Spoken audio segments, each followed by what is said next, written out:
Bom, pessoal, tudo bem? Então, vamos começar a nossa segunda aula de manganês, tá? Ela vai se dedicar a falar do processo de redução do manganês, tá? Então, assim como acontece lá no caso do cromo, o manganês ele também ele é produzido num forno elétrico a arco, tá? Então, o forno elétrico a arco do manganês e o forno elétrico a arco de cromo, eles são bastante parecidos, eles produzem inclusive ferroligas, né? Um produz ferroliga ferro-cromo e o outro produz ferroliga de ferro-manganês, tá? Seja ela, esses fornos elétricos a arco, eles podem produzir tanto a ferroliga ferro-manganês como a ferroliga silício-manganês que vocês viram na aula passada, tá bom?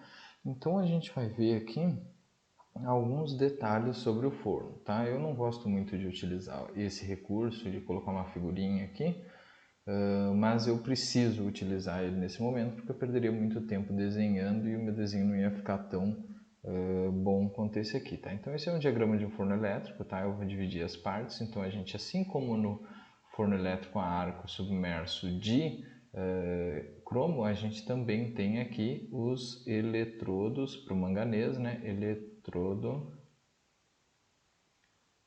de Soderberg, tá? Então isso aqui é um E, tá? Então a gente tem dois eletrodos de carbono, aquele que eu já tinha comentado, com aqueles detalhes que eu já tinha comentado na aula de cromo, né?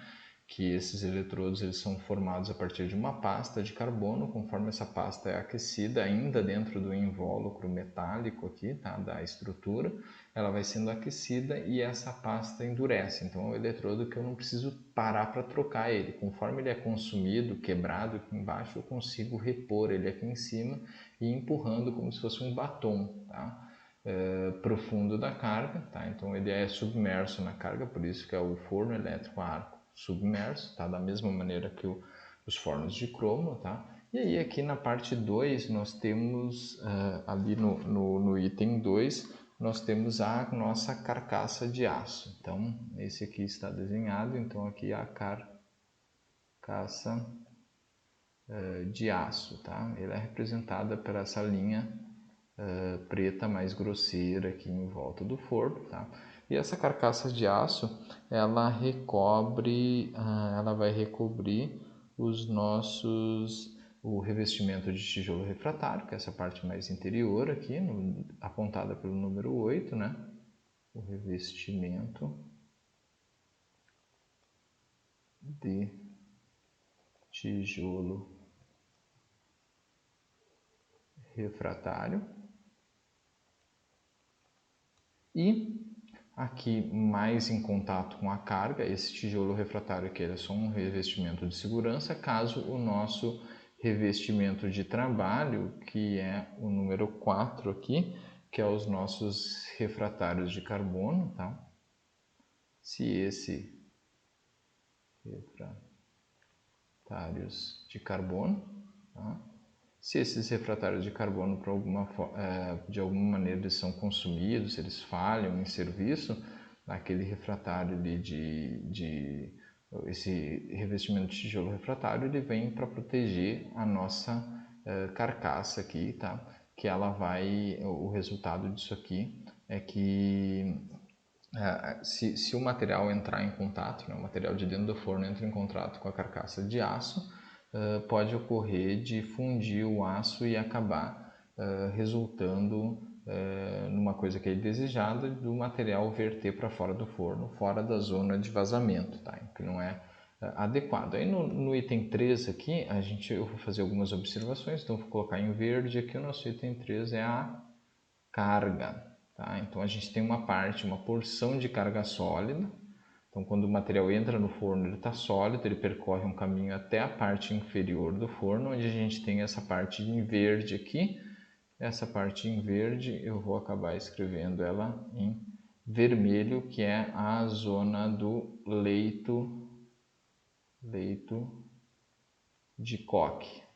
Tá? Então a gente tem a zona do leito de coque, tá? Que é igualmente importante, que é a zona onde somente o coque está no estado sólido, tá? Então a minha carga vem descendo e sendo aquecida progressivamente até chegar na fronteira aqui na parte superior dos eletrodos, né?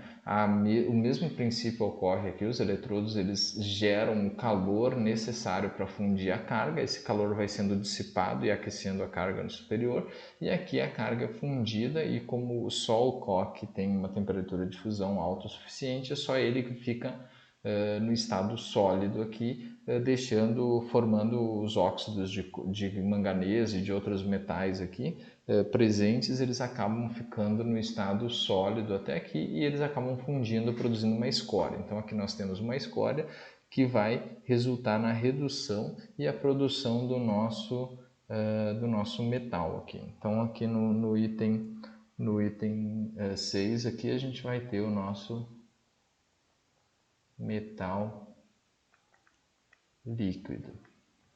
Tá? A gente tem metal líquido aqui no item 6 e aí finalmente aqui no item 7 a gente tem a bica de vazamento e a bica de vazamento é feita de carbeto de silício. Então a gente tem bica de vazamento, onde o metal e a escória são vazados, né? Feita de carbeto de silício. O metal e a escória são vazados na bica de vazamento e aí para continuar a produção. Então esse é mais ou menos o layout do forno. Então a carga entra aqui pela parte superior, ela desce até a parte inferior onde o eletrodo vai fundir a carga produzindo escória e carbono, tá? E aí escória e o carbono vai ser a única coisa que vai ficar sólido, o carbono do coque, tá? E aí depois a gente vai produzir o metal aqui embaixo e o metal vai ser vazado juntamente com a escória, tá bom? Isso é a visão geral, tá? Agora a gente vai dar um zoom nessas partes coloridas aqui. Então eu vou começar falando inicialmente da carga sólida. Então na parte de verde ali, que eu escrevi em verde aqui, e que está essa parte superior aqui, na parte ainda acima da ponta dos eletrodos, a gente tem a carga, tá? E o que é a nossa carga, tá? Vamos discutir um pouco o que é a nossa carga. Tá? Então, deixa eu corrigir aqui e a gente vai discutir um pouco o que é a nossa carga, tá? A nossa carga é composta, tá? A gente tem dois tipos de cargas diferentes. Se a gente estiver produzindo ferro manganês, dentro do meu forno eu vou carregar o minério, rico em manganês, né? Vou carregar o coque, rico em carbono, que vai fazer a redução, e eu vou carregar os fundentes para ajustar a composição da minha escória, tá? Para eu produzir uma escória que possa permitir que as reduções aconteçam do jeito melhor. Como que é uma escória para permitir que as reduções aconteçam do jeito melhor? A escória que permite que as reduções aconteçam do melhor jeito é uma escória que dissolva o máximo possível de óxido de manganês, ou seja, MnO. Mas a gente vai retomar isso um pouquinho mais tarde, tá bom? E aí, se eu estiver produzindo silício manganês, aí eu vou utilizar como carga o que? Eu vou utilizar o mesmo minério, tá? Parte rica em manganês, tá? Minério. Eu vou utilizar, olha, prestem bem atenção, escória de ferro manganês, tá? Escória de ferro manganês, tá? Coque e vamos um pouquinho adiante, uma fonte de silício, tá? Então pode ser quartzito, pode ser quartzo, então tem vários minerais, especialmente minerais contidos ricos em quartzo ou quartzito, tá? São bastante utilizados, tá? E fluxante para propiciar uma escória adequada. Então, uma escória bem líquida. Então, o que é uma escória adequada? Escória rica em muito MnO e escória bem líquida, com baixa viscosidade, tá? Então, escória rica em MnO e bem líquida. Então esse é o objetivo dos fluxantes aqui, é tornar a escória rica em MnO e bem líquida, tá? E o que acontece na carga ali, nessa parte sólida, que eu vou explicar mais densamente na próxima parte da nossa aula. Então a aula vai ser dividida em duas partes, eu vou terminar explicando cada um desses itens aqui e depois eu vou falar um pouquinho mais das reações químicas e do porquê, por exemplo, no silício manganês eu utilizo escória de ferro manganês, tá bom? Então vamos adiante aqui ainda. O que acontece na carga? A última coisa que vocês precisam saber da parte da carga desse início aqui é que na carga, os nossos minérios de manganês, vocês já viram, eles têm umas fórmulas que a gente pode sintetizar como um óxido de manganês, né? Então MnXOY. Então tem vários óxidos ali dependendo do minério que tu está usando, né? E ele vai ser reduzido na parte da carga sólida pelo CO, tá? O CO não é carregado no forno, ele é produzido lá na parte inferior do forno e eu vou mostrar para vocês como que acontece essa produção ainda nessa parte, mas posteriormente eu vou fazer mais comentários sobre isso, tá? E aí a gente vai ter aqui geração de um MnO, tá? Mais CO. Tá? Então o objetivo aqui é sair dos óxidos de manganês do minério e ir para o MnO, tá? Ao fim da zona que a gente vai chamar essa carga sólida aqui, a gente vai chamar ela de zona de pré-redução. Então, antes de acontecer a redução final do manganês, a gente tem a zona de pré-redução. Tá? E aí, na quinta parte ali, onde a gente tem a fusão e a produção da escória, a gente vai ter a zona do leito de coque. Tá? Na zona do leito de coque, a gente tem só o coque sólido. Tá? E aí o manganês, aquele óxido de manganês que foi produzido lá na zona de pré-redução, ele vai fundir junto com os outros óxidos, tá? Então, quais os outros óxidos que tem, tá? A gente tem o quê? A gente tem óxidos de ferro, que eles também vão ser reduzidos também. Então, a gente vai ter uma redução assim, FXOY mais CO vai produzir Fe mais CO2, tá?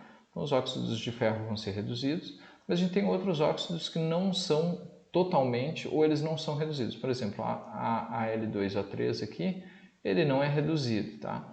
Mesmo que a gente esteja produzindo silício manganês, a sílica não é reduzida completamente. Um pedaço da sílica fica no estado líquido. E então a escória é o que? É principalmente, aí tem também o MgO e o CaO, tá? Então esses caras todos aqui, eles vão compor a escória, tá? Juntamente com o meu MnO. Então a minha escória vai ser composta CO, MgO, Al2O3, SiO2 e MnO, tá? Aí quando eu chegar lá com a escória líquida, né, o MnO presente nessa escória, ele vai reagir com carbono e vai produzir o nosso manganês metálico. E aí vai misturar com esse ferro aqui que já foi reduzido na zona de pré-redução, produzindo o meu ferro manganês, tá? Ferro manganês, tá? E produzindo o meu CO, que é utilizado... Ai, desculpa aqui, ó, eu esqueci de colocar aqui CO2, tá? Vai produzir o meu CO, que é utilizado aqui nas reações de pré-redução. Então, na zona do leito de coque, eu tenho a redução do manganês e a produção do CO, que vai ser utilizado lá na zona de pré-redução para reduzir os óxidos de manganês a MnO e para reduzir o ferro a ferro metálico. E aí eu vou formar o ferro manganês, tá? Também vai acontecer o que? Eu vou ter a redução da sílica, tá? Pelo carbono para a produção de silício, no caso específico das ligas silício-manganês, tá? Na liga ferro-manganês isso acontece, mas muito pouco, tá? Então eu também vou ter a produção de CO. Tá? Então, isso que acontece na zona do leito de coque. A gente reduz alguns componentes da escória, tá? MnO e o SiO2. O MnO ele reduz até... Bom, eu vou comentar posteriormente, tá? Porque o que acontece? Como eu tenho muito MnO, eu vou comentar agora, na realidade. Eu tenho a escória, tá? Então vamos imaginar que eu tenho escória líquida, tá? E eu tenho embaixo da escória líquida aqui eu tenho o metal líquido. Então aqui metal e aqui eu tenho a escória. Na escória líquida ela consegue dissolver quase todo o MnO, mas um pedaço do MnO vai ficar sólido na escória. Então conforme eu vou reduzindo o meu manganês, ele vai indo da escória para o metal, né? Então o meu manganês vai indo da escória para o metal. Conforme eu vou reduzindo o MnO, mais desse cara aqui eu consigo dissolver dentro da escória, tá? Mais eu dissolvo dentro da escória. Até o momento que eu conseguir dissolver todo o MnO. Quando eu dissolver todo o MnO, vai acontecer que vai parar a minha redução. Não vai acontecer mais redução. Então eu vou ter MnO dentro da escória, mas a redução vai parar. Vai parar e aí eu vou vazar o metal e eu vou vazar a escória, no caso específico do processo de reprodução de ferro-manganês, tá? Então eu vou vazar o metal e a escória. Essa escória, rica em MnO, depois ela é utilizada também no processo de produção de silício-manganês, tá? Então a escória rica em MnO, tá? O processo de produção de manganês ele não é muito eficiente, então por isso que a gente sempre acaba tendo um pouco de MnO dentro da escória, tá? Então isso aqui, só para a gente não perder de vista aqui, na carga, o que a gente tem? Redução dos óxidos de manganês até MnO, então normalmente a gente vai ter aqui, ó, MnO2, ele vai virar o que? MnO na zona de pré-redução. O Mn2O3 também vai virar MnO, depois eu vou explicar quais as etapas disso. E aí, na zona do leito de Koch, o meu MnO vai ser reduzido pelo carbono, tá? E o MnO dissolvido na escória, tá? Vai ser reduzido por carbono e eu vou produzir o meu manganês, tá? Lá na zona de pré-redução também acontece a redução do ferro, a ferro metálico. Então o ferro metálico vai compor a minha liga. No caso específico do silício manganês, na zona do leito de Koch também vai haver a redução da sílica, tá? Então essas são coisas que acontecem ali na zona do leito de Koch.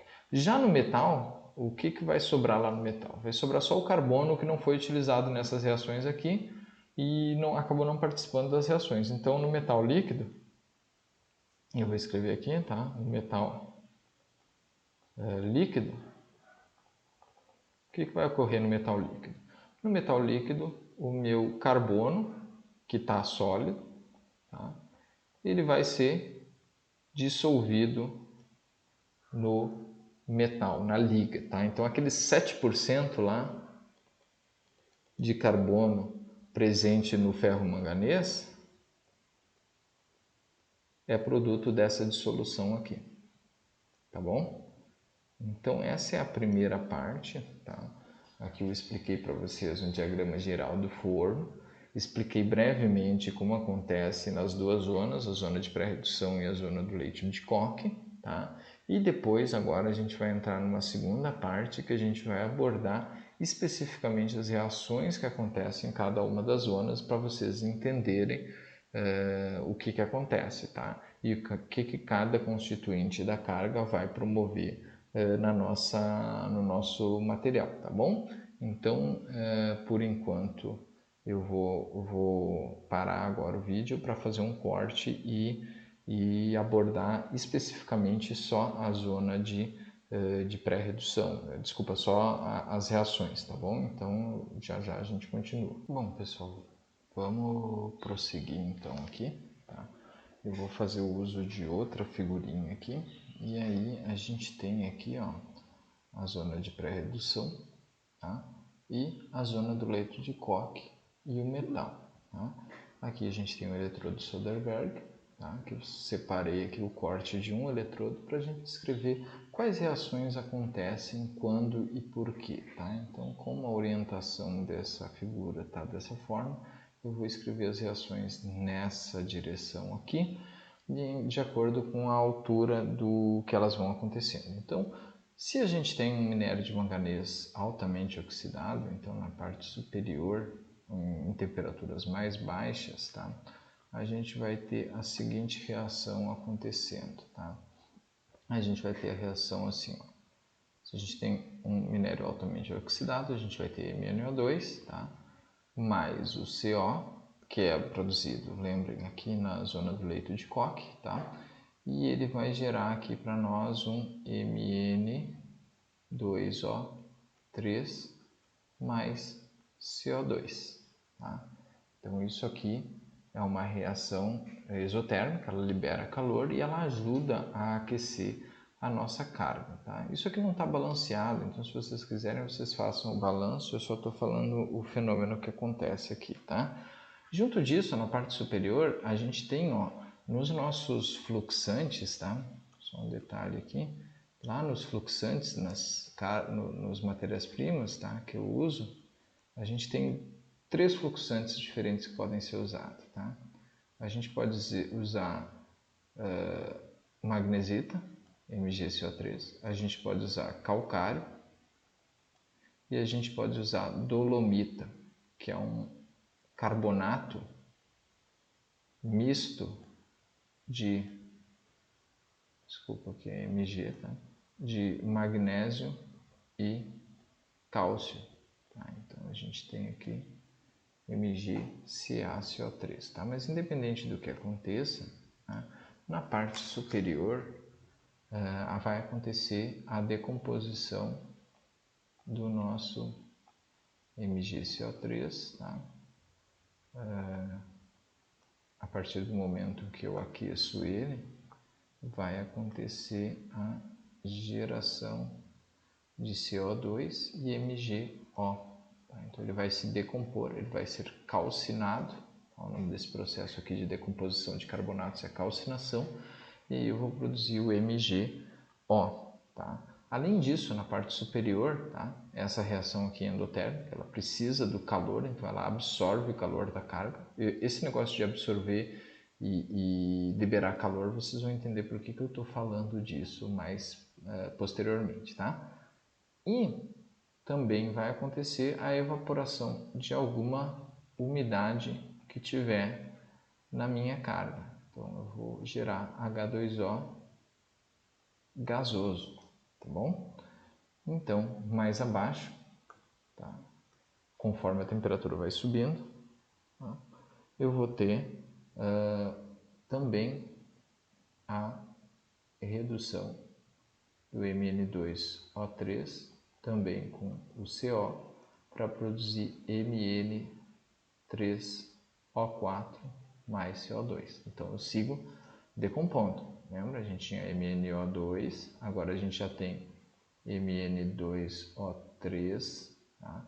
E aí mais para baixo aqui a gente vai ter Mn3O4, e aí lá no topo do leito de Koch a gente vai ter MnO, tá? Então vamos adiante. Aqui então tem essa redução produzindo Mn3O4, tá? E aqui na fronteira, praticamente na fronteira, aqui na porção mais inferior do nosso forno, tá? A gente vai ter as seguintes reações, tá? A gente vai ter a reação de Mn3O4 mais CO, produzindo MnO mais CO2. Tá? Então vocês veem que o manganês vai progressivamente sendo reduzido. Tá? E a gente também tem a redução do ferro, tá? Fe3O4, tá? Mais CO, produzindo ferro mais CO2. Tá? Se isso aqui acontecer, se as reações, se isso tudo aqui não tiver acontecido antes de 800 graus, acima de 800 graus, o CO para essas reações vai ser produzido através do nosso CO2, ele vai consumir carbono sólido. Então eu vou ter o carbono sólido mais o CO2 gerado em uma dessas reações aqui, tá?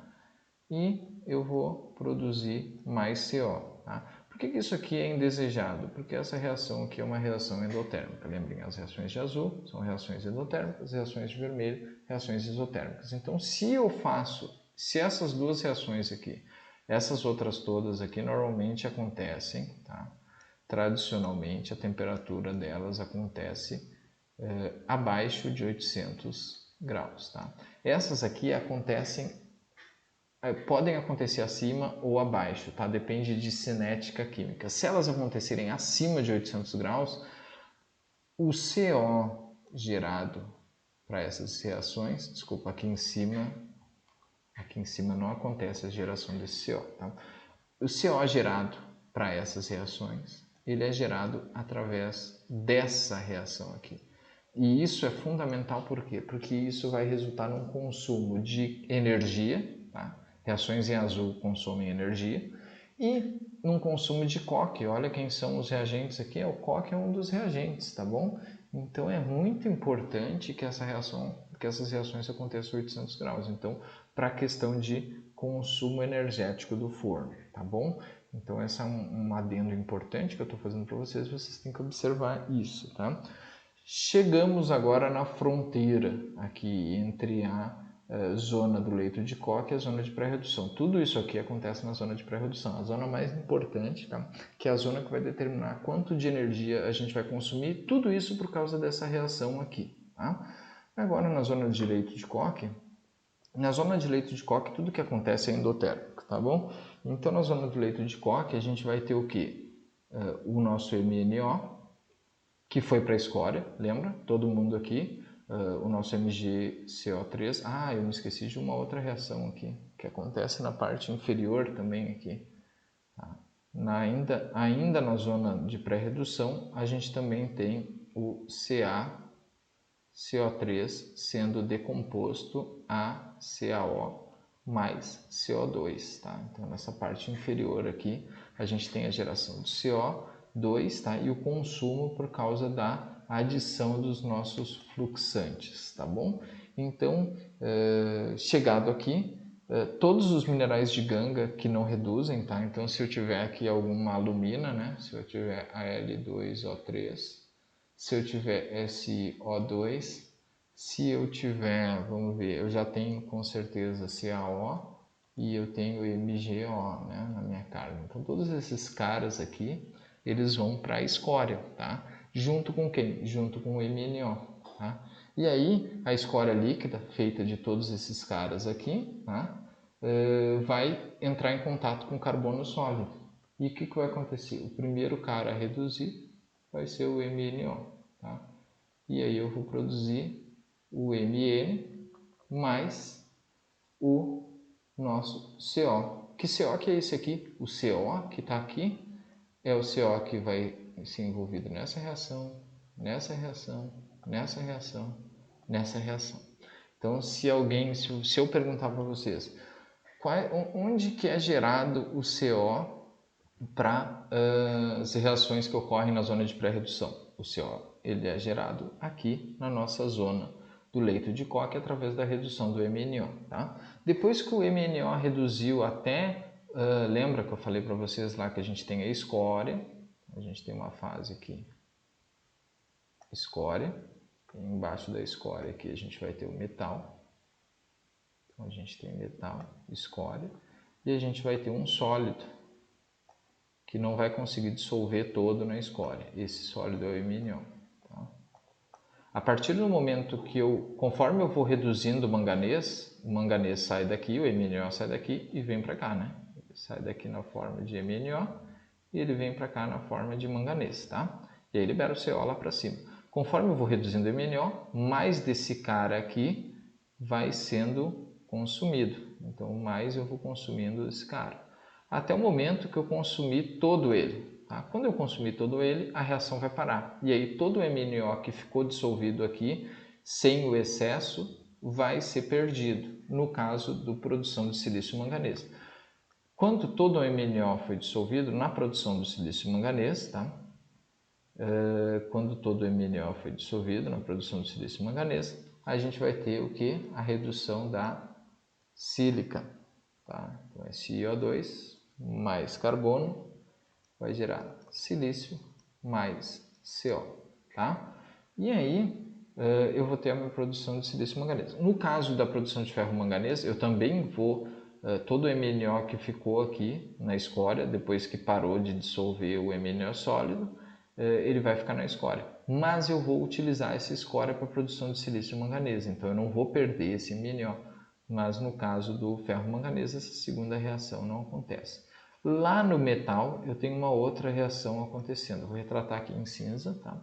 A reação que acontece lá no metal é a reação de dissolução do carbono. Então, eu tenho carbono, ele vai ser dissolvido no meu metal, tá bom?